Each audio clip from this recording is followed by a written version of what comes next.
King of glory சபையின் சார்பில் உங்கள் ஒவ்வொருவரையும் ஆண்டவரும் இரட்சகருமாகிய இயேசு கிறிஸ்துவின் நாமத்தினாலே அன்புடன் வாழ்த்துகிறோம். இப்பொழுது பாஸ்டர் வின்சென்ட் அவர்கள் வழங்கப் போகும் தேவ செய்தியை கேட்டு தேவ ஆசீர்வாதத்தை பெற்றுக்கொள்ளுங்கள். கர்த்தர் தாமே உங்கள் ஒவ்வொருவரையும் ஆசீர்வதிப்பாராக. ஆமென். மான்கள் நீரோடை வாஞ்சித்து கதறும் போல் தேவனே, எந்தன் ஆத்துமாவும் உம்மையே வாஞ்சித்து கதறுதே. மான்கள் நீரோடை வாஞ்சித்து கதறும் போல் தேவனே, எந்தன் ஆத்துமாவும் உம்மையே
வாஞ்சித்து கதறுதே.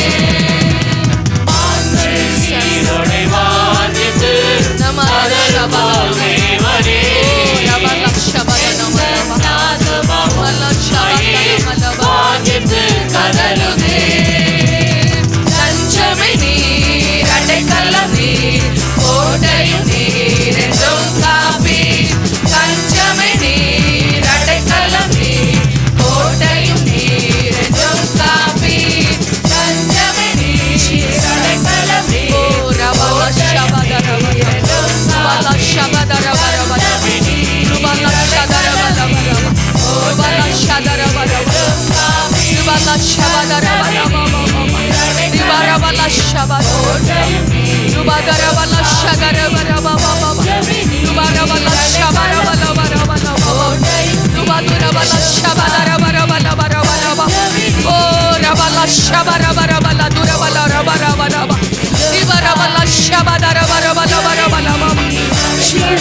நன்றியோடு ஸ்தோத்தரிக்கிறோம்.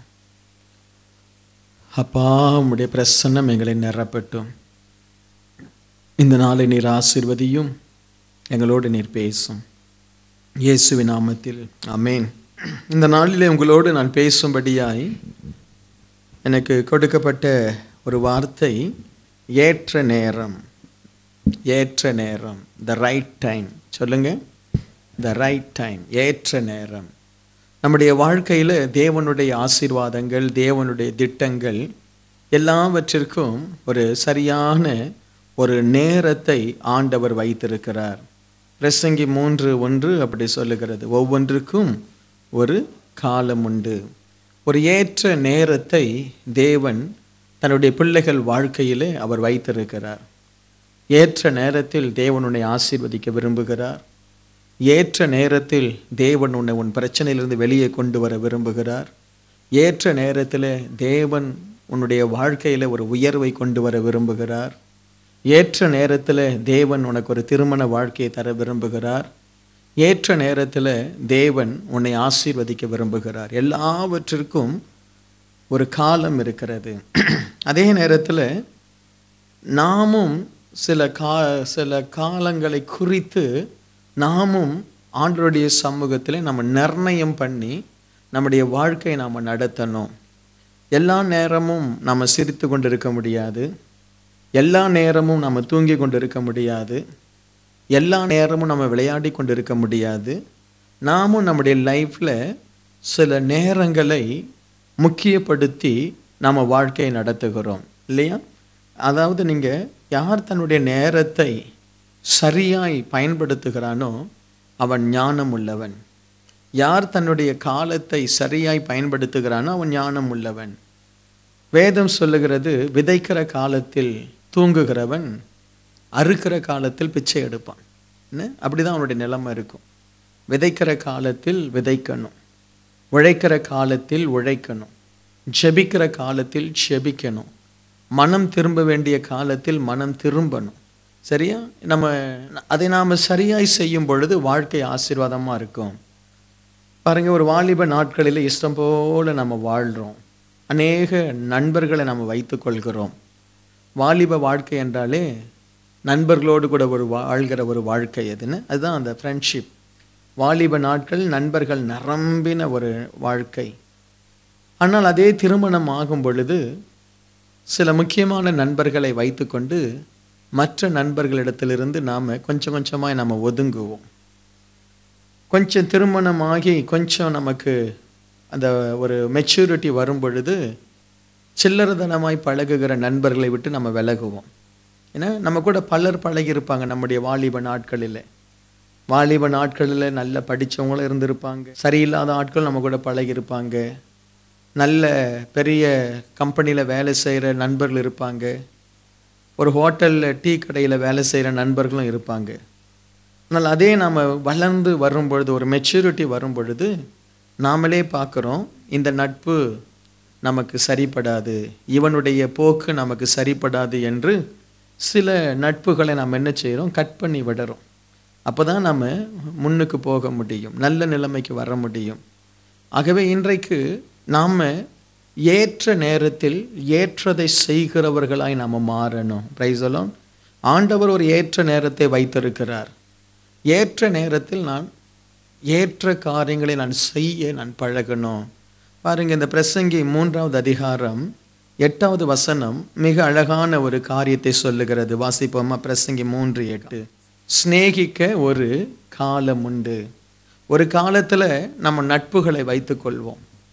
யாருக்கிட்ட வேணாலும் ஃப்ரெண்ட்ஷிப்பாக பழகிட்டு இருக்கலாம், யார்கிட்ட வேண்டுமானாலும் நம்ம நேரத்தை செலவழிக்கலாம்.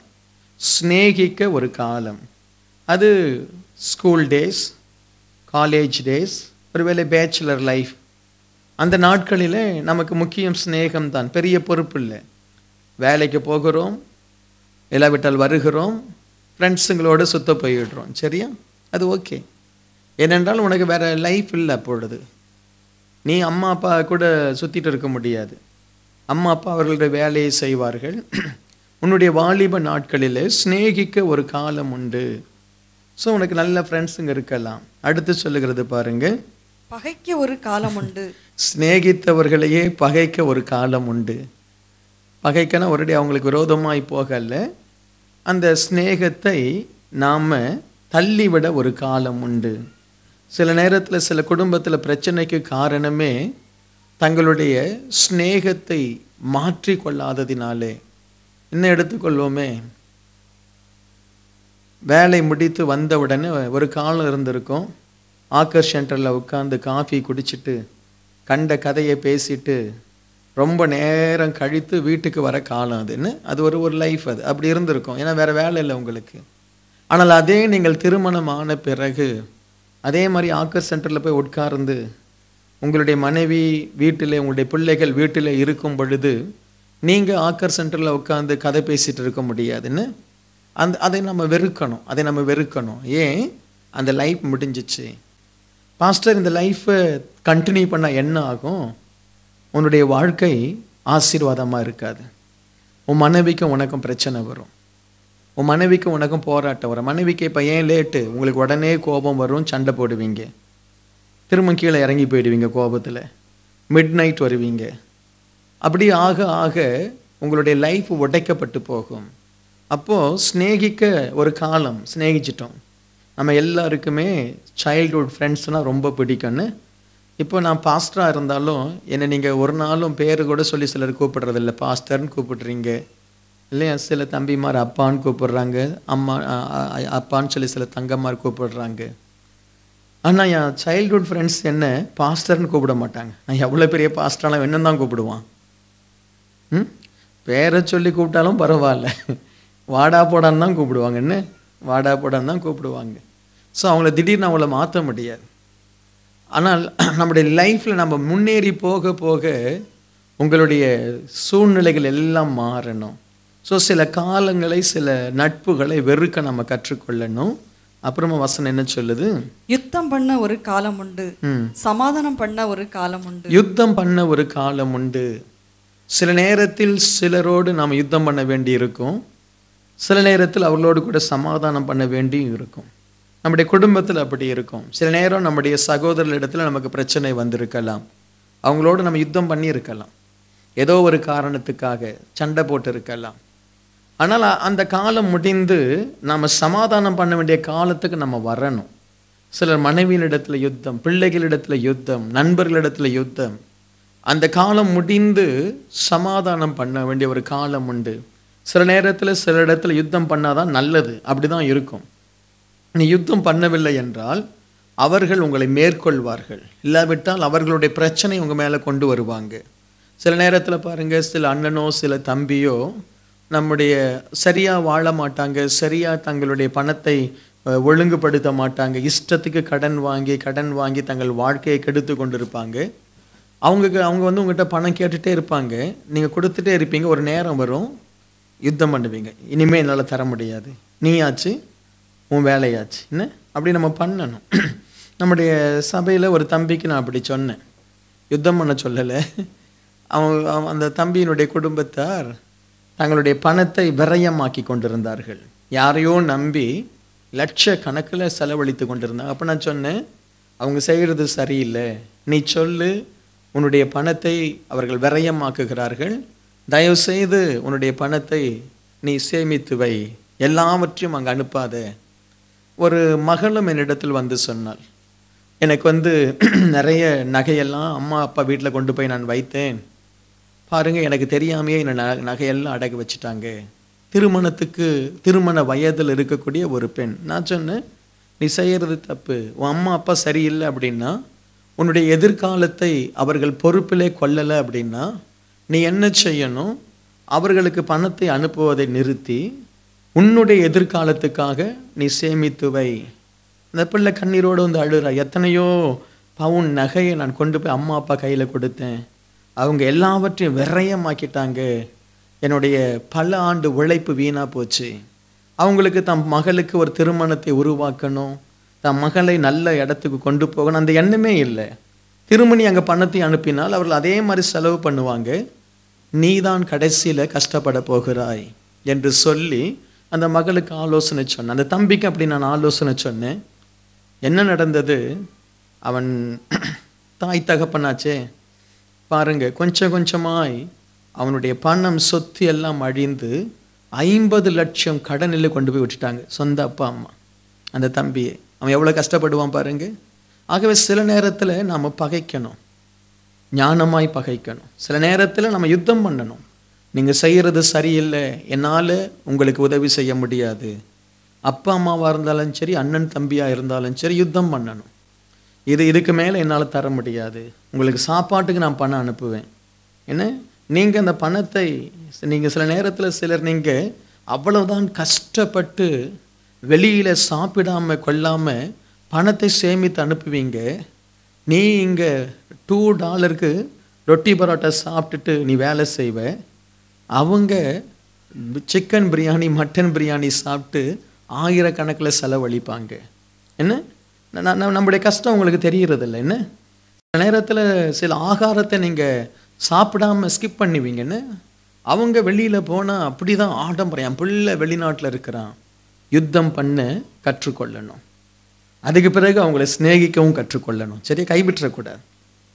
அவங்கள சிநேகிக்கவும் கற்றுக்கொள்ளணும். இதை நம்ம செய்யலை அப்படின்னா ஏற்ற காலம் வரும் பொழுது நீ ஆசீர்வாதமாக இருக்க மாட்டே. ஏற்ற காலம் வரும் பொழுது நீ தழைக்க மாட்டே, நீ செழிக்க மாட்டே. ஏன்? உனக்கு யுத்தம் பண்ண தெரியலை. ஒரு தேவ பிள்ளைக்கு யுத்தம் பண்ண தெரியணும். பிரைஸ் எல்லாம். ஒரு தேவ பிள்ளைக்கு யுத்தம் பண்ண தெரியணும். சூழ்நிலைகள் மாறும் பொழுது இருதயத்தை கடினப்படுத்தவும் ஒரு தேவ பிள்ளைக்கு தெரியணும். சொந்த அம்மா அப்பாவாக இருந்தாலும் இருதயத்தை கடினப்படுத்த தெரியணும். ஏனென்றால் அவர்கள் செய்வது சரியில்லை. அப்படி ஒரு பிள்ளைக்கு போதித்தான். ஒரு பிள்ளை பாருங்க, அந்த பிள்ளை தன் பணத்தை எல்லாம் அனுப்பி கொண்டு இருந்தால், உனக்கு யார் கல்யாணம் பண்ணி வைப்பான்னு கேட்டேன். யாரும் கல்யாணம் பண்ணி வைக்க மாட்டாங்க, எனக்கு கல்யாணம் அரேஞ்ச் பண்ணவே யாரும் இல்லை. இந்த பணத்தை அனுப்புறிய எவ்வளோ வச்சுருக்காங்க ஏதாவது தெரியுமா? நான் கேட்க முடியாது. நான் சொன்னேன், நீ உனக்காக ஒரு பகுதியை எடுத்து வை.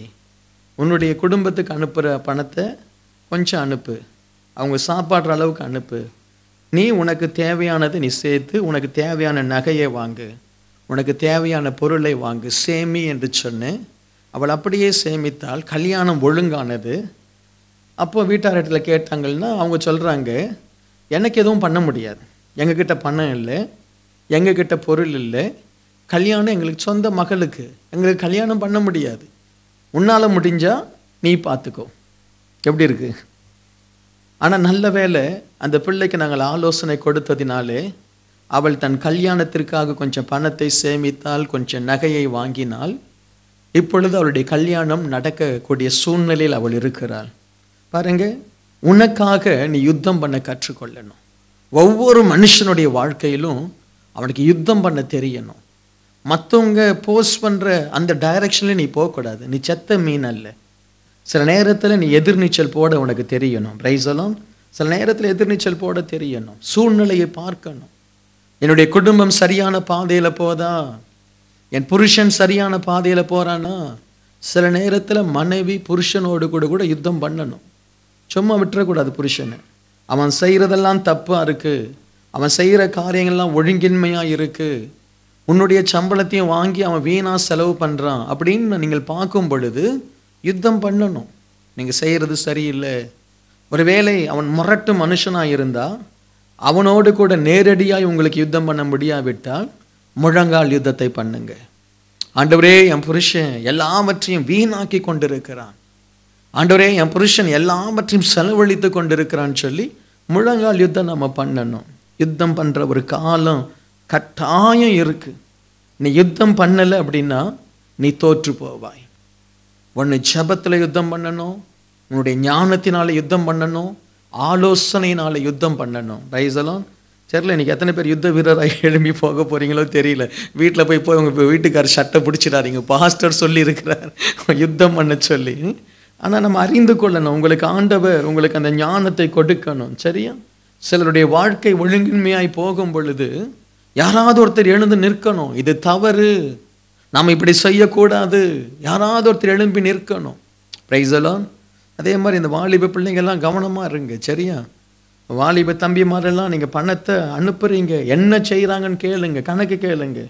அப்படி தான் ஒரு தம்பிக்கு ஏதோ ஒரு பிரசங்கத்தில் கணக்கு கேளுன்ட்டு அவங்க அண்ணங்கிட்ட கணக்கு கேட்டுருக்கு, அதுலேருந்து அண்ணன் பேசுறதில்ல.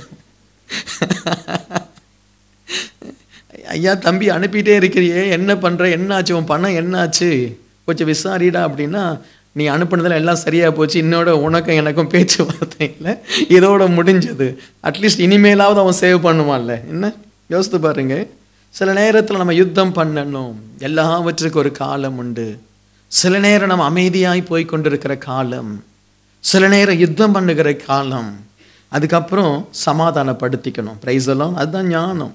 கொஞ்ச நாளுக்கு அப்புறம் எல்லாம் ஒழுங்கான பிறகு அவங்களுக்கு உதவி செய்து, இது எனக்கு நடக்கும்னு தெரியும், ஆகவே தான் நான் இப்படி நடந்து கொண்டேன், நான் உங்களை நேசிக்கிறேன் அப்படின்னு சொல்லி அவங்களை திரும்ப சமாதானப்படுத்தி கொள்ளணும். பிரைஸ் எல்லாம் அவங்களை இழந்துடக்கூடாது. ஆமென். அவங்களை இழந்துடக்கூடாது.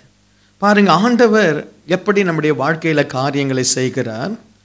என்னாகமம் 28வது அதிகாரம் 2வது வசனத்தை வாசிங்க.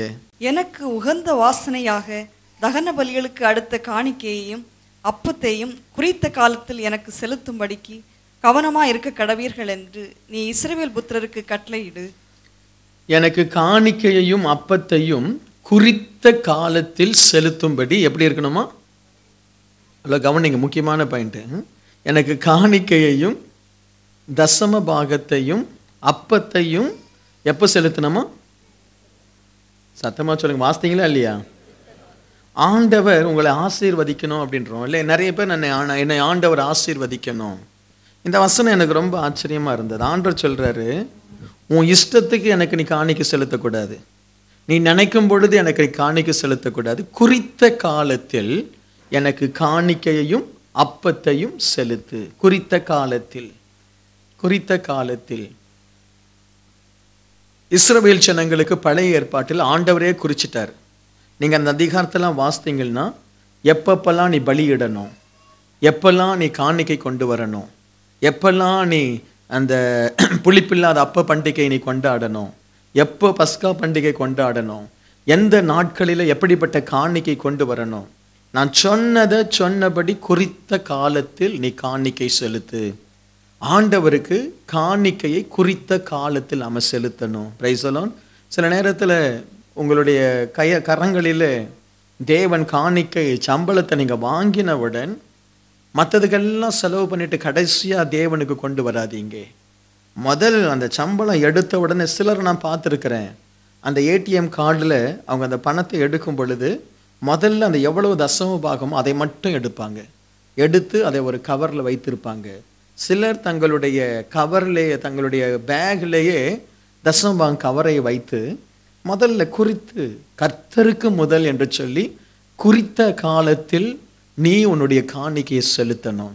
உனக்கு எப்போ சம்பளம் எப்போ வருதோ, ஒருவேளை 20ஆம் தேதி வரலாம், ஒருவேளை 5ஆம் தேதி வரலாம், ஒருவேளை முதல் தேதியே வரலாம்.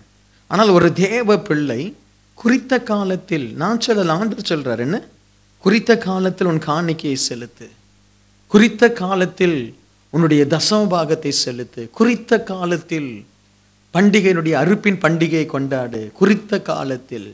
இன்றைக்கு ஆண்டவருடைய பிள்ளைகள் அப்படிதான் இருக்கணும். ஆண்டவர் நம்ம கையில் பணத்தை கொடுத்தவுடன், ஆண்டவரே முதலாவது நான் உமக்கு இதை தருகிறேன், அப்படி நம்ம செய்யணும். பிரைஸ் எல்லாம். அது ஆண்டவருடைய சமூகத்தில் ஒழுங்கு. அதை தான் தேவன் பார்க்கிறார், அதை தான் ஆண்டவர் விரும்புகிறார். நீங்க நினைச்ச மாதிரி காணிக்கை தரும் பொழுது அது ஆண்டவர் ஏற்றுக்கொள்றதில்லை. நீங்க நினைச்ச மாதிரி உங்களுக்கு பிரியப்பட்டா 1 மாசம் காணிக்கை, பிரியப்படலைன்னா உங்களுக்கு காணிக்கை தர முடியாது, அதெல்லாம் ஆண்டவர் ஏற்றுக்கொள்றதில்லைன்னு. ஆண்டவர் எதிர்பார்க்கிறார், உனக்கு நான் ஜீவனை கொடுத்தேன், சுகத்தை கொடுத்தேன், வேலையை கொடுத்தேன், குறித்த காலத்தில் எனக்கு நீ செய், கரெக்ட் டைம் எனக்கு சொல்லப்பட்ட நாளிலே என்னுடைய காணிக்கை நீ கொண்டு வா. அடுத்து ஆண்டவர் சொல்றாரு பாருங்க, லேவியராகமம் 26வது அதிகாரம் 2வது வசனம். என் ஓய்வு நாட்களை ஆசரித்து என் பரிசுத்த ஸ்தலத்தை குறித்து பயபக்தியாய் இருப்பாயாக. பாருங்க, என் ஓய்வு நாளை ஆசரித்து ஒரு நாளை குறிக்கிறார் ஆண்டவர். ஆண்டவரை நாம் ஆசரிக்க வேண்டிய ஒரு நாள் ஓய்வு நாள். யூதர்களுக்கு ஓய்வு நாள் சனிக்கிழமை, கிறிஸ்தவர்கள் நாம் ஆராதனை நாளாய் ஞாயிற்றுக்கிழமை நம்ம கொண்டாடுகிறோம். ஏனென்றால் இயேசு கிறிஸ்து உயிர்த்தெழுந்த நாள் வாரத்தின் முதல் நாள் ஞாயிற்றுக்கிழமை ஆராதனை நாள். ஸோ ஆகவே நமக்கு இன்றைக்கு புதிய ஏற்பாட்டிலே நம்ம ஞாயிற்றுக்கிழமையை கொண்டாடுகிறோம். ஆண்டவர் சொல்றாரு, என்னுடைய ஆலயத்தில் ஆராதனை செய்கிற நாளை நீ அதை குறித்துக்கொள். உன் லைஃப்பில் சண்டே வேற ப்ரியாரிட்டியே இருக்கக்கூடாது. சண்டே உனக்கு லீவாக இருந்தால், வேலை இருந்தால் வேலைக்கு போங்க, நான் அதை சொல்லலை, வேலையை லீவ் போட்டு வர சொல்லலை. சண்டே உன் லைஃப்பில் மார்னிங் சர்வீஸாக மார்னிங் சர்வீஸ், ஆஃப்டர்நூன் சர்வீஸாக ஆஃப்டர்நூன் சர்வீஸ். சர்வீஸை கூட மாற்றாதீங்க. நீங்கள் நினச்ச சர்வீஸ்க்கு அப்படிலாம் வராதீங்க. நீங்கள் கமிட் பண்ணுங்க. எந்த சர்வீஸ் உங்களுக்கு, ஆண்டவரே நான் ஃபஸ்ட் சர்வீஸ்க்கு தான் நான் வருவேன், ஃபஸ்ட் சர்வீஸ்க்கு வாங்க. அதாவது நான் தூங்கி லேட்டாக எழுந்தேன்னா செகண்ட் சர்வீஸ், சீக்கிரம் எழுந்தேன்னா ஃபஸ்ட் சர்வீஸ், அப்படிலாம் இருக்கக்கூடாது. சரியா? நம்ம குறிக்கணும். ஆண்டவரே இந்த செகண்ட் சர்வீஸை நான் உமக்காக நான் குறிக்கிறேன், அதை ஆண்டவர் மகிமைப்படுகிறார். ஆமென். அதில் ஆண்டவர் ஆசைப்படுகிறார். இல்லாவிட்டால் உங்களுக்கு வேலைன்னா ஈவினிங் சர்வீஸ் நான் வருவேன்னா ஈவினிங் சர்வீஸ் அடிஷ்னலாக நீங்கள் கலந்து கொள்றதை பற்றி அது உங்கள் விருப்பம். அடிஷ்னலாக நான் 2 சர்வீஸ் நான் கலந்து கொள்வேன், அது உங்கள் விருப்பம். ஆனால் சிலர் அந்த இஷ்டத்துக்கு என்னுடைய ஊர்லேருந்து என்னுடைய ஃப்ரெண்ட்ஸ் வர்றாங்க, ஆகவே இன்றைக்கி ஈவினிங் சர்வீஸ், அது ஒரு அவலட்சணம். நீங்கள் சர்வீஸ் தான் வரீங்க, ஆனால் உங்களுக்கு குறிக்கப்பட்ட ஒரு சர்வீஸில் நீங்கள் வர்றதில்லைன்னு, உங்களுக்குன்னு சொல்லி ஒரு சர்வீஸை நீங்கள் குறிக்கணும். ஆண்டவரே நான் தேவனுடைய ஆலயத்தில் அந்த முதல் ஆராதனையில் நான் இருப்பேன், அது ஆண்டவருக்கு குறிச்சிடுங்க. Price the Lord. நீங்கள் 2வது சர்வீஸில் இருக்கிறதோ இல்லையோ உங்கள் இஷ்டம். இல்லாவிட்டால் 2வது சர்வீஸ், ஆண்டவரே நான் தேவனுடைய ஆலயத்தில் அந்த 2வது சர்வீஸில் நான் வந்து உம்மை ஆராதிப்பேன். எத்தனை மணிக்கு வந்து ஆராதிப்பேன் அதையும் முக்கியப்படுத்தணும். பாருங்க, 10:30 மணிக்கு ஆராதனைனா 11 மணிக்கு வர்றது, அதெல்லாம் தப்பு. குறிக்கணும், அந்த டைமை குறிக்கணும்.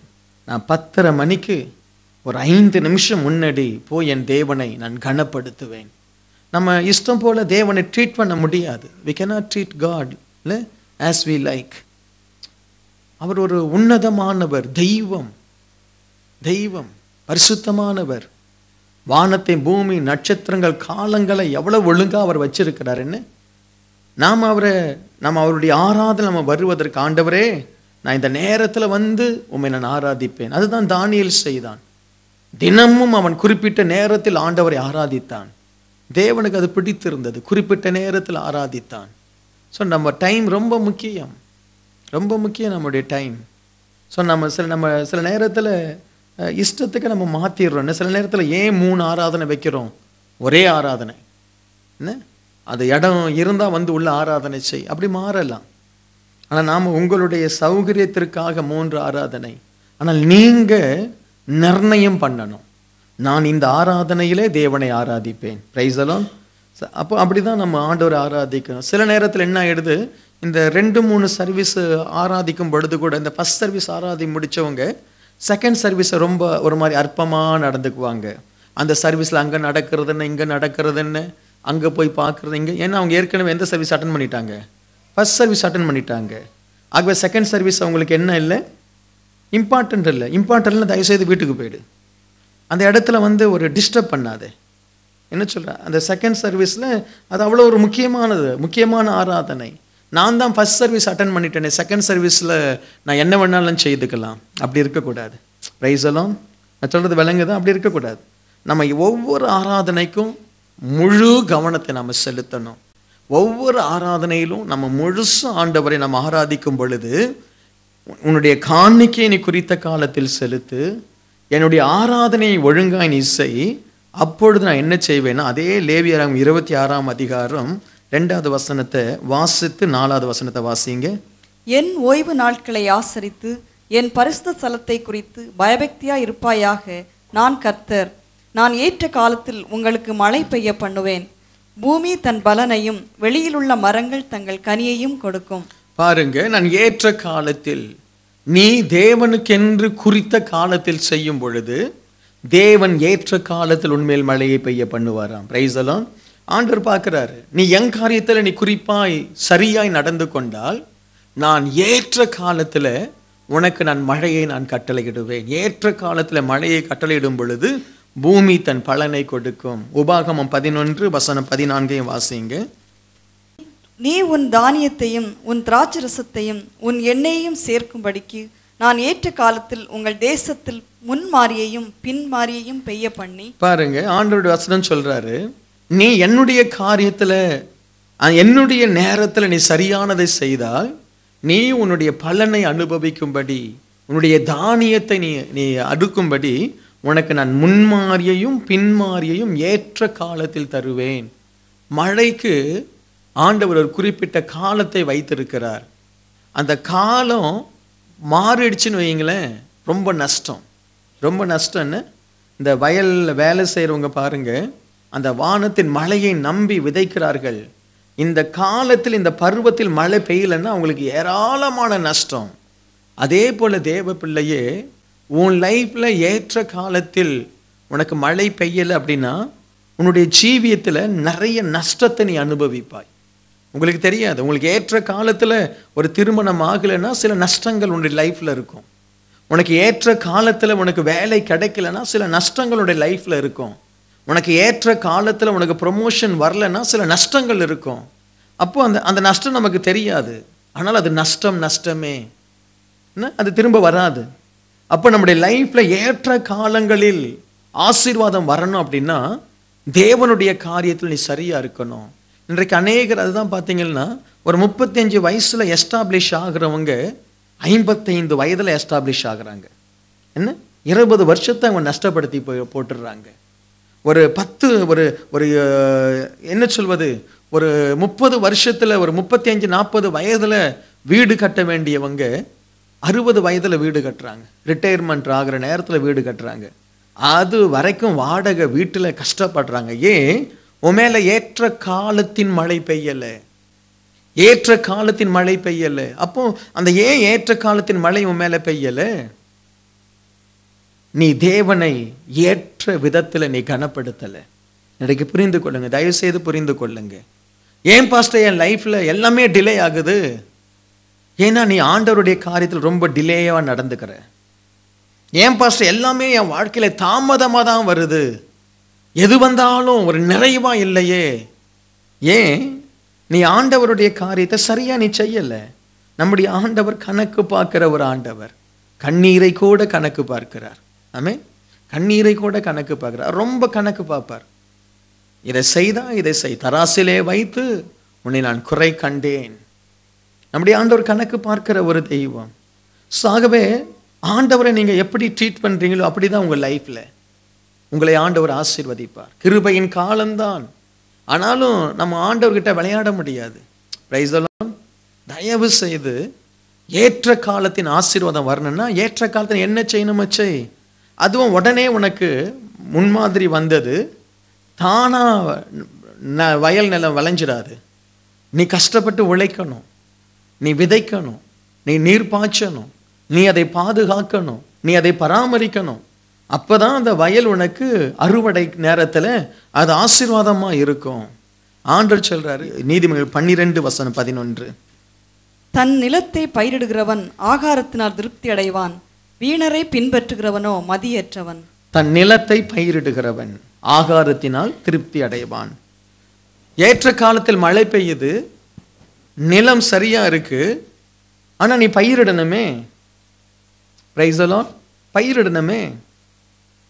பயிரிட வேண்டிய நேரத்தில் நீ பயிரிடாமல், இன்னைக்கு நான் பயிரிடலை நாளைக்கு பயிரிட்டுக்கிறேன், இந்த மாசம் நான் பயிரிடலை அடுத்த மாசம் பயிரிட்டுக்கிறேன்னு சொன்னா நீ ஏற்ற நேரத்தில் அறுக்க மாட்டேன்னு.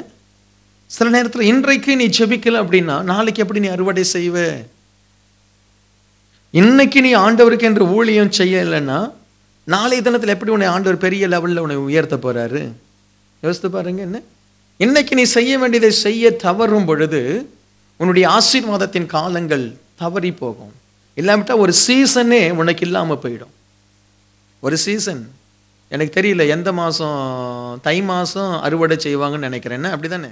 ஆகஸ்டில் விதைக்கிறாங்க, ஆகஸ்டில் விதைச்சா நவம்பரில் அறுவடை செய்கிறாங்கன்னு வைத்துக்கொள்வோம். அப்படி தானே? 3 மாதம்னு டிசம்பரில் அறுவடை செய்கிறாங்க. நீ இந்த ஆகஸ்டில் விதைக்கல அப்படின்னா உனக்கு அடுத்த ஆகஸ்ட் தான் கிடைக்கும். என்ன, நான் இடையில நான் விதைச்சிடுவேன் அப்படின்னு சொல்லி நீ போய் பிரயாசப்பட முடியாதுன்னு. மாம்பழம் மே மாதம்னு, மே மாதம் அந்த மாம்பழம் அது விளையிலும், அது விளையில அப்படின்னா நான் எப்படியாவது கஷ்டப்பட்டு ஜெபம் பண்ணி ஆவியில் நிரம்பி அந்த மரத்தை சுற்றி சுற்றி சுற்றி சுற்றி வந்து அதை எப்படியாகிலும் ஜனவரி மாதம் அதை கனி கொடுக்க வைப்பேன் அப்படின்னு சொன்னீங்கன்னா விவசாயி உன்னை பார்த்து, நீ என்னப்பா படிச்சிருக்கிற? MCA. ஓ, நோ யூஸ்ன்ட்டு போயிடுவோம். ஏன்னா அவனுக்கு தெரியும் எந்த மாதம் அது கனி கொடுக்குன்னு தெரியும். அப்படிதான் அநேக சீசனை இழந்துட்டாங்க. You lost your season. அநேகருடைய லைஃப்ல அந்த ஆசீர்வாத சீசன் போயிடுச்சு. ஏன்? நீ முரண்டு பிடிச்ச, நீ கீழ்ப்படியல, நீ பயப்படல, நீ வசனத்தை அசட்டை பண்ண, சபையை அசட்டை பண்ண. You lost the season. Price the Lord. நிறைய பேர் தங்களுடைய சீசனை இழந்துட்டாங்க. ஐயோ எல்லாரும் அறுவடை செய்கிறாங்களே, நான் இப்போ விதையை வச்சுட்டு நிற்கிறேன், இப்போ விதைக்க முடியுமா? விதைக்க முடியாது. You have to wait. You have to wait. கரெக்டா? ஹலோ, இருக்கீங்களா? Praise the lord. விதைக்க முடியாது. சீசனை லாஸ் பண்ணக்கூடாது. ஆண்டவர் சொல்றாரு, உனக்கு நான் பின்மாரியும் முன்மாரியும் நான் கொடுக்கிறேன். உனக்கு ஏற்ற காலத்தில் மழை பெய்ய பண்ணு. நீ ஓவர் பரிசுத்தமாயிட்ட. நான் இப்போ விதைக்க மாட்டேன். நான் ஜெபம் பண்ணி விதைத்தால், வனாந்தரத்தில் நான் விதைத்தாலும் அது விளையும் சொல்லி ஓவர் பரிசுத்தமாயிட்டேன். Praise the Lord. இன்றைக்கு அநேகர் அதனால தான் நீங்கள் பார்த்தீங்கன்னா ஒரு சீசன், இப்போ பாருங்க, ஒரே குழந்தைகள் சீசன் சர்ச்சில். வெனஸ்டே ஒரு குழந்தை பிறந்தது டேவிட்டுக்கு. Price the Lord. இப்போ அடுத்த குழந்தைக்கு கியூவில் நின்றுருக்காங்க. இடையில ஒரு பொண்ணுக்கு குழந்தையே இல்லைன்னு சொல்லி ஆனா ப்ரேயரில் ஜெபம் பண்ணி குழந்தை பிறந்துருச்சு. இன்னொரு இப்போ கேகேல ஒன்று வெயிட்டிங் லிஸ்ட்டில் இருக்குது. சரியா? So on the way. சரியா? அது முடித்த உடனே ஜபா sister twins baby on the way. சரி, எல்லாம் ஒரே இங்கே ஜெயந்தி சிஸ்டர். இன்னும் எத்தனை சிஸ்டர்ஸ் இருக்காங்களோ தெரியல எனக்கு. ஆன் த வே தெரியல. பிரைஸ் எல்லாம் இது பாருங்கள், இது இப்போ திடீர்னு ஒரே குழந்தைகள் சீசனாக இருக்குது சர்ச்சில். பிரைஸ் எல்லாம். ஸோ அப்போ அது ஒரு ஆசீர்வாதம், அது ஒரு சீசன். ஜெபத்திற்கு ஆண்டவர் கொடுக்கிறார் ஆண்டவருடைய சமூகத்தில். என்ன அதே மாதிரி பிஆர் சீசன் இருந்தது. அதே மாதிரி ஒரு சீசன் வரும். தயவுசெய்து சீசனை மிஸ் பண்ணிடாதீங்க. பிரைஸ் எல்லாம். திருமண சீசனும் நடந்துட்டு இருக்கு. திருமணங்கள் ஒழுங்காயிட்டு இருக்கு. ஆண்டவர் கொடுப்பார். அப்போ ஒரு தேவ பிள்ளை தன்னுடைய வாழ்க்கையில் அந்த உழைக்கக்கூடிய நேரத்தை விட்டுடாத. ஆண்டவர் சொல்றாரு, விதைக்கிற நேரத்தில் நீ விதைக்கலை அப்படின்னா உனக்கு ஒன்றுமே இருக்காது. ஆகவே தான் சபையில் ஒரு ஜெபம் அனௌன்ஸ் பண்ணுறோமா, முன்னுக்கு வரணும். நான் ஜெபிக்க வரேன் பாஸ்டர், நான் ஜெபிக்க வரேன். ஏன்னா அது சீசன். ஒரு ஊழியக்காரன் சும்மா கற்பனையில் ஊழியம் நடத்துறது இல்லைங்க. ப்ரே பண்ணுறோம், ஆண்டவரே நாங்கள் என்ன செய்யணும், நாங்கள் என்ன செய்யணும், நாங்கள் என்ன செய்யணும். ஆண்டவர் சொல்கிறத தான் நம்ம செய்ய முடியும். ஐ மீன் சில காரியங்கள் நம்ம ஃபிக்ஸ் பண்ணிட்டோம். சில காரியங்கள் என்னது, அந்த Chinese new year fasting prayer, அந்த லெந்து நாட்கள் 40 நாள் ஜெபம்னு சொல்லி ஃபிக்ஸ் பண்ணிட்டோம். சில காரியங்களை திடீர்னு ஆண்டவர் சொல்லுவார். என்ன அதை நம்ம செய்யும் பொழுது நீங்கள் அந்த பார்க்கணும், வெயிட் பண்ணணும். இது நான் விதைக்கிற காலம், இது நான் விதைக்கிற காலம், இது நான் ஊழியம் செய்கிற காலம், இது நான் கொடுக்கிற காலம். அப்படி வரும் பொழுது ஆண்டவர் ஆசீர்வதித்தால் அது எப்படி இருக்குமா? அதே லேவியராகமம் 26:4-5 வசனங்களை வாசிங்க.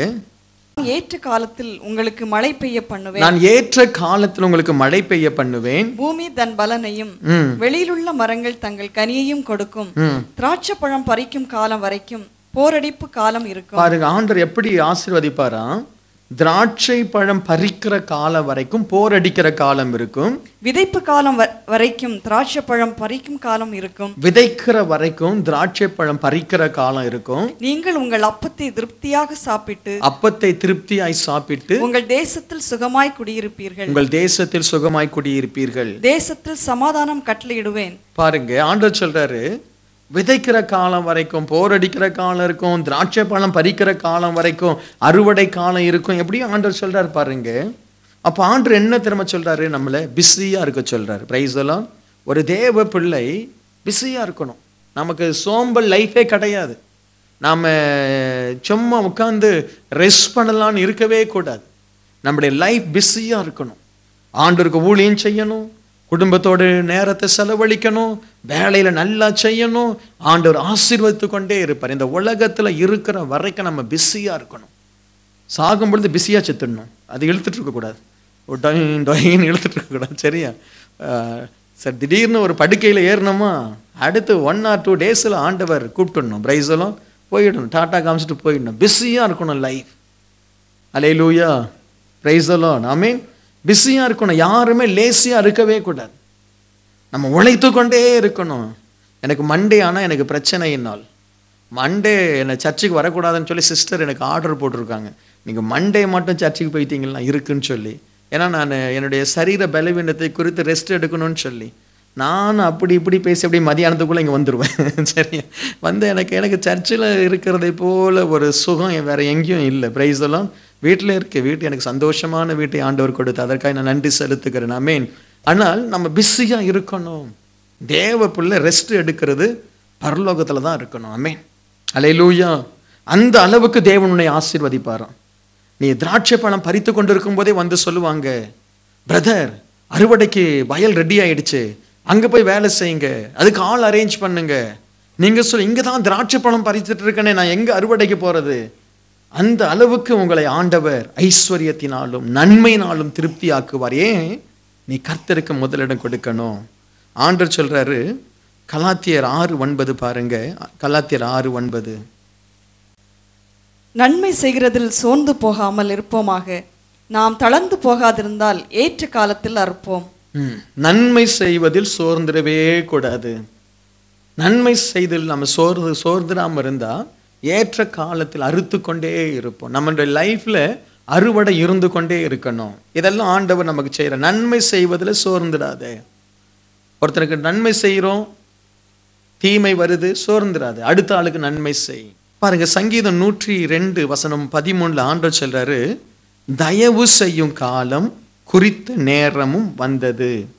தேவன் சபை பிள்ளைகளுக்கு தயவு செய்கிற ஒரு காலம், ஒரு குறித்த நேரத்தை ஆண்டவர் நமக்கு கொடுப்பார். நம்முடைய சபைக்கு தயவு செய்ய வேண்டிய ஒரு காலம் அவசியமாக இருக்குது. ஒரு குறித்த நேரம் அவசியமாக இருக்குது. நமக்கு ஒரு சொந்த இடம் இல்லை. நம்ம எவ்வளவோ ஜெபம் பண்ணுறோம், ஆண்டவர் இன்னும் நமக்கு அந்த தயவை கட்டளை இடலை. அப்போ நம்ம ஜெபம் பண்ணணும் ஆண்டவருடைய சமூகத்தில், ஆண்டவரே எங்களுக்கு ஒரு சொந்த இடத்தை நீங்கள் தாங்க, இன்னும் நாங்கள் சிறப்பாய் ஊழியம் செய்ய முடியும். அதே மாதிரி நீங்கள் உங்கள் குடும்பத்துக்காக ஜெபம் பண்ணணும், ஆண்டவரே எனக்கு தயவு செய்யும் காலம் இன்னைக்கு வரட்டும், இன்றைக்கு அந்த நேரத்தை நீர் குறியும். அப்படின்னா ஆண்டவருடைய வசனம் சொல்லுது, ஆபகுக் புஸ்தகத்தில் ஆண்டவர் சொல்றாரு, குறித்த காலத்து தரிசனம் என்றுன்னு. ஆபகுக் 2:3 நினைக்கிறேன். குறித்த காலத்து தரிசனம், உங்களை குறித்த ஒரு தரிசனம் இருக்கணும் ஆண்டவருடைய சமூகத்தில். Price the Lord. குறித்த காலத்து தரிசனம், அந்த குறித்த காலத்து தரிசனம் நிறைவேறணும். என்னை குறித்து ஆண்டவர் ஒரு தரிசனம் வச்சிருப்பார், ஒரு காலத்தை குறித்து. இப்போ ஒருவேளை இப்படி எடுத்துக்கொள்வோமே, மேபி இந்த 2012 எனக்கு ஆண்டவர் கொடுத்த சில தரிசனங்கள் நிறைவேறிடுச்சு. இப்போ நான் ஆண்டவர்கிட்ட கேட்குற, ஆண்டவரே எனக்கு ஒரு பெரிய ஒரு ஆலயம் வேணும் உடைய நாம மகிமைக்காக. ஒருவேளை ஆண்டவர் வச்சிருப்பார் இந்த 2013 மே மாதம் சொல்லி ஒரு நாளை ஆண்டவர் வச்சிருப்பாருன்னு. அது நிறைவேறணும். அதுக்காக நம்ம ஜெபம் பண்ண. நமக்கு தெரியாது, அது குறித்த காலம் நமக்கு தெரியாது. சில நேரத்தில் ஆண்டவர் வெளிப்படுத்துவார். ஆண்டவர் ஆபிரகாமையும் சாராளையும் சந்திக்க வரும்போது சொல்றாரு, குறித்த காலத்தில் சாராள் என்ன செய்வா? ஒரு குழந்தையை பெற்றெடுப்பாள். அப்பாயிண்டட் டைம் சொல்லி இங்கிலீஷில் வரும். Appointed time. God is appointing certain time for your life. உனக்கு குறித்த ஒரு காலத்தை தேவன் அவர் என்ன செய்கிறார்? குறிக்கிறார். 25 வருஷமா அவனுக்கு குழந்தை இல்லை. ஒரு நேரம் வந்து ஆண்டவர் அந்த மரத்தடியில உட்கார்ந்து அவன் தந்ததை சாப்பிட்டுட்டு சொல்றாரு, ஒரு உற்பத்தி கால திட்டம் அப்படின்னும் போது ஒரு குறித்த காலம், அது ஒரு உற்பத்தி கால திட்டத்தில் உனக்கு ஒரு குழந்தையை நான் கொடுப்பேன். அப்போ நம்முடைய லைஃப்ல தேவன் காலங்களை குறித்து நம்மை ஆசீர்வதிக்கணும். இல்லாவிட்டால் நீங்கள் விசுவாசத்தோடு நீங்கள் ஜெபிக்கலாம், ஆண்டவரே நான் இந்த வருஷம், ஆண்டவரே நான் இப்படிப்பட்ட நிலைமையில் இருக்கிறேன், அடுத்த வருஷம் மே மாதம் உங்களுடைய நாமத்தில் நான் குறித்து கொள்கிறேன், எனக்கு மே மாதம் ஒரு அற்புதம் நடக்கணும் சொல்லி ஜெபம் பண்ணலாம். எனக்கு அந்த மே மாதம் இல்லாட்ட ஒரு 3 மாதம் நீங்கள் எடுக்கலாம். ஏதோ ஒரு பிரச்சனை உங்களுக்கு விடுதலை இல்லை, ஆண்டவரே இந்த 3 மாதத்தில் இந்த பிரச்சனை என்னை விட்டு விலகணும், நான் அதிகாலை 3 மணிக்கு நான் எழுந்து உட்காந்து ஜெபம் பண்ணுவேன் 1/2 மணி நேரம். ஸோ ஆண்டவர்கிட்ட நம்ம பேசணும், ஆண்டவர்கிட்ட நம்ம மன்றாடணும். ஆண்டவர் இதை நான் உமக்காக குறிக்கிறேன், 3 மாதத்தில் இல்லாவிட்டால் 1 வருஷத்தில் என் கடன் தீரணும், இந்த கடன் தீர்வதற்காக நான் ஜெபிக்கிறேன். குறித்த காலத்து தரிசனம் உண்டு. நாம காலத்தை தேவனுக்காக குறித்து கொள்ளலாம், நாம இடத்தை தேவனுக்காக குறிக்கலாம். இந்த இடத்துல நான் முழங்கால் படிட்டு ஜெபம் பண்ணும், ஆண்டவரே நீர் என்னை ஆசீர்வதிக்கணும். அப்படிதான் தானியேல் செய்தான். ஒரு இடத்தை குறித்து பலகணிகளை திறந்து அவன் ஜெபித்தான், தேவன் ஆசீர்வதித்தார். ஒரு கல்லை குறித்து ஒரு இடத்தை நிர்ணயித்து இது கர்த்தருடைய வீடு என்று சொல்லி, பெத்தேல் என்று சொல்லி அதை அபிஷேகம் பண்ணினான். யாரு? யாக்கோப்பு. நாம குறிக்கணும் நம்முடைய லைஃப்ல. நான் அடுத்த 5 ஆண்டுகளில் எனக்கு இது வேணும். நம்முடைய சபையாய் நம்ம குறிக்கணும். ஆண்டவரே 2013 எங்களுக்கு மே மாதத்தில் எங்களுக்கு ஒரு இடம் வேணும்னு சொல்லி நாம ஒவ்வொரு நாள் வந்து அழுதா தேவன் கொடுத்துடுவார். அப்படி அழ நமக்கு ஆட்கள் தேவை. Price the Lord. புக்கிட் பாட்டோவில் நான் எவ்ரி டே 2 to 4 ஜெபிக்கிறதுக்கு ஒரு ஜெப குழுவை உருவாக்கிட்டு இருக்கேன். இது கெட்சமேனே ஜெபம் இல்லாதபடி அது அங்கே புக்கிட் பாட்டோவில் எவ்ரி டே 2 to 4 அவங்க வந்து ஜெபம் பண்ணணும். பெண்கள் 2 மணிலேருந்து 4 மணி நேரம், ஒவ்வொரு நாளும் ஒரு 4 மணி நேரம். இப்போ இங்கே நிறைய ஜெபம் இருக்கிறதுனால நான் அதை டிஸ்டர்ப் பண்ண விரும்பலை. அந்த 4 மணி நேரம் அவங்க சபைக்காக ஜெபம் பண்ணுவாங்க ஒவ்வொரு நாளும். பாருங்க, அந்த சபையில் ஒரு பெரிய எழுப்புதலை ஆண்டவர் கொண்டு வருவார். ஆமென். எழுப்புதலை கொண்டு வருவார். நம்ம அதே மாதிரி இங்கே நம்ம குறிக்கணும். தேவனுக்காக குறித்து, உன் வேலையில் சில காரியங்கள் வேணுமா, குறித்து ஜெபம் பண்ணுங்க. Price the Lord. அப்போ ஆண்டவர் ஏற்ற காலத்தின் ஆசீர்வாதத்தை அவர் கொடுப்பார். ஆண்டவர் சொல்றாரு, நான் திரும்ப வருவேன். ஆதியாகமம் 18:14 வாசிங்க. எவ்வளவு அழகா ஆண்டவர் சொல்றாரு பாருங்க. கர்த்தரால் ஆகாத காரியம் உண்டோ? உற்பவ காலத்திட்டத்தில் உன்னிடத்துக்கு திரும்ப வருவேன். பாருங்க, ஆண்டவர் என்ன சொல்றாரு பாருங்க. உற்பவ கால திட்டத்தில் உன்னிடத்திற்கு நான் என்ன செய்வேன்? திரும்ப வருவேன். அப்ப யார் இருப்பா? ஈசாக்கு இருப்பான். என்ன? உற்பவ கால திட்டத்தில் நான் உன்னிடத்திற்கு திரும்ப வருவேன். ஆண்டவர் அவன்கிட்ட சொல்றாரு, in appointed time I will come back. I will return in appointed time. நான் அந்த குறிப்பிட்ட நேரத்தில் நான் திரும்பி வருவேன். அப்பொழுது சாராள் குழந்தையை பெற்றெடுத்திருப்பாள். ஆண்டவர் சொல்றாரு, இன்னைக்கு ஆண்டவர் உங்களுக்கு சொல்லணும், இந்த காரியம் இந்த மாசத்துல உனக்கு நடக்கும். இந்த காரியம் நீ எதிர்பார்க்கிற இந்த காரியம் இந்த டிசம்பர் மாசத்துல நீ பெற்றுக்கொள்வே. நீ எதிர்பார்க்கிற இந்த காரியத்தை ஆண்டவர் இந்த வாரத்தில் உனக்கு கொடுப்பார். ஆண்டவர் டைம் சொல்லி செய்யணும். நாளை இந்த நேரத்தில் சமாரியாவின் வாசல்களில் கோதுமை விற்கப்படும். பஞ்சம், தேசத்தில் பஞ்சம். ஒரு ஊழியக்காரருடைய வார்த்தையை தேவன் அங்கீகரிக்கிறார். என்ன? எலிசா சொல்ற, நாளைக்கு விற்கையா போ. அது எப்படி விற்கும்? வாயை மூடிட்டு போ, விற்கும் நாளைக்கு, அவ்வளோதான். என்ன? நீ உன் கண்ணால் காண்பாய், நீ சாப்பிட மாட்டாய். அதே மாதிரி நடந்தது. அப்போ ஒரு ஊழியக்காரனுக்கு தேவன் அந்த அதிகாரத்தை தர்றாரு. இப்போ நான் அந்த தேவ செய்தியை கொண்டு வரேன்னா, ஏதோ ஒன்று உன்னுடைய லைஃப் இன்னைக்கு நடக்கணும், இந்த மாசத்துல நடக்கணும். உன்னுடைய விசுவாசத்திற்கு ஏற்ற பலன் நடக்கணும். ஆண்டு நம்முடைய சபையில் அதை நடக்க பண்ணணும். ஆமென். ஏதோ ஒரு ஆசீர்வாதத்துக்காக நீ காத்திருக்கிற, ஒரு குழந்தைக்காய் காத்திருக்கலாம், ஒரு திருமணத்துக்காய் காத்திருக்கலாம், ஒரு பிஆருக்காய் காத்திருக்கலாம், ஏதோ ஒரு சுகத்திற்காக விடுதலைக்காய் காத்திருக்கலாம். நிர்ணயம் பண்ணு, உழை, ஜெபம் பண்ணு. விதைக்காமல் அறுவடை இல்லை, ஜெபிக்காமல் ஆசீர்வாதம் இல்லை, கர்த்தருக்கு கொடுக்காமல் ஆசீர்வாதம் இல்லை, கர்த்தரை கனப்படுத்தாமல் உயர்வு இல்லை, கர்த்தரை கனப்படுத்தாமல் ஒரு மகிமை வரவே வராது, கர்த்தருக்கு பயப்படாதவனுக்கு ஒரு செழிப்பு வரவே வராது. இன்றைக்கு அப்படி நம்ம எழுந்து நின்று ஜெபம் பண்ணுவோமா? என்னை ஏற்ற காலத்தில் என்னை ஆசீர்வதியும். லூக்கா 20:10 சொல்லுது, ஆண்டவர் பருவ காலத்தில் பங்கை கேட்டு தன் ஊழியக்காரரை அனுப்புகிறார். யாரெல்லாம் நாம் ஆசீர்வதிக்கப்பட்டிருக்கிறோமோ நம்மிடத்தில் ஆண்டவர் பங்கு கேட்பார். பங்கு கேட்பார்.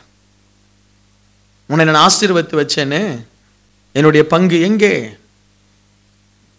உனக்கு குடும்பத்தை கொடுத்தேன், வீட்டை கொடுத்தேன், வேலையை கொடுத்தேன், ஐஸ்வர்யத்தை கொடுத்தேன், என்னுடைய பங்கு எங்கே? பங்கு கேட்பார். பருவ காலத்தில் பழத்திற்களே தாண்டவர் தனக்கு பங்கு கேட்கிறார். உன்னை ஆசீர்வதித்தேன், உன்னை அபிஷேகம் பண்ணினேன், உன்னை ஊழியக்கார அபிஷேகத்தை உனக்கு கொடுத்தேன், உனக்கு கிருபைகளை கொடுத்தேன், வல்லமையை கொடுத்தேன், உன்னை நான் ஒரு நல்ல ஒரு ஆவிக்குரிய மகனாய் மகளாய் உருவாக்கி இருக்கிறேன். எனக்காக எங்கே ஆத்துமாக்கள்? தேவன் கேட்பார். பங்கு எங்கே? உனக்கு அள்ளி அள்ளி கிருபைகளை கொடுத்தேனே, அள்ளி அள்ளி உனக்கு ஆசீர்வாதங்களை கொடுத்தேனே, உன்னை சபையில ஒரு நல்ல இடத்துல உன்னை வைத்தேனே, எனக்கு நீ என்னத்தை செய்த? எனக்கு என்னத்தை நீ செய்த? ஆண்டவர் கேட்பார். ஆண்டவர் கேட்பார். ஹல்லேலூயா. இன்றைக்கு ஆண்டவருடைய சமூகத்தில் ஆண்டவரே இயேசுவே என்று சொல்லி ஒப்பு கொடுத்து, எனக்கு குறித்த காரியங்கள் நடைபெறட்டும் ஆண்டவரே, என்னை குறித்த நல்ல காரியம் நடைபெறட்டும் ஆண்டவரே, அப்படி சொல்லி ஜெபம் பண்ணுவோமா? தேங்க்யூ லார்ட், உமக்கு நன்றி. Thank you Jesus. ஹல்லேலூயா. ஏற்ற காலத்தில் தேவன் உன்னை உயர்த்தும்படியாய், ஏற்ற காலத்தில் தேவன் உன்னை ஆசீர்வதிக்கும்படியாய் தேவ சமூகத்தில் நாம் ஜெபிக்க போகிறோம். ஒருவேளை ஒரு சீசனை மிஸ் பண்ணியிருந்தா, இன்றைக்கு திரும்ப ஒரு புது சீசனை ஆண்டவர் கொடுப்பார். ஒரு புது தொடக்கத்தை ஆண்டவர் கொடுப்பார். தயவு செய்து கர்த்தருடைய காரியத்தை, குறித்த காரியத்தை விட்டு விலகாதீங்க. எதை தேவனுக்கென்று நியமித்தீர்களோ, எதை தேவனுக்கென்று குறித்தீர்களோ அதில் உண்மையாக இருங்க. பரலோக பிதாவே, உம்முடைய பிள்ளைகளை ஆசீர்வதிக்கிறேன். ஏற்ற காலம் உருவாகட்டும் சுவாமி. திருமண காலம் உருவாகட்டும். குழந்தை பாக்கியத்தின் காலம் உருவாகட்டும். ஆண்டவரே, உம்முடைய பிள்ளைகள் இந்த தேசத்தில் வாழ்வதற்கான காலம் உருவாகட்டும். ஆண்டவரே, செழிப்பின் காலம் உருவாகட்டும். ஊழியம் செய்ய காலம் உருவாகட்டும். சமயம் வாய்த்தாலும் வாய்க்காவிட்டாலும் திருவசனத்தை போதி என்று சொன்னீரே அப்பா. ஒவ்வொருவரும் திருவசனத்தை போதிக்கக்கூடிய காலத்தை பெற்றுக்கொள்ளட்டும் அப்பா. உம்முடைய பிள்ளைகளை ஆசீர்வதித்து அனுப்புகிறேன். இயேசுவின் நாமத்தில் பிதாவே.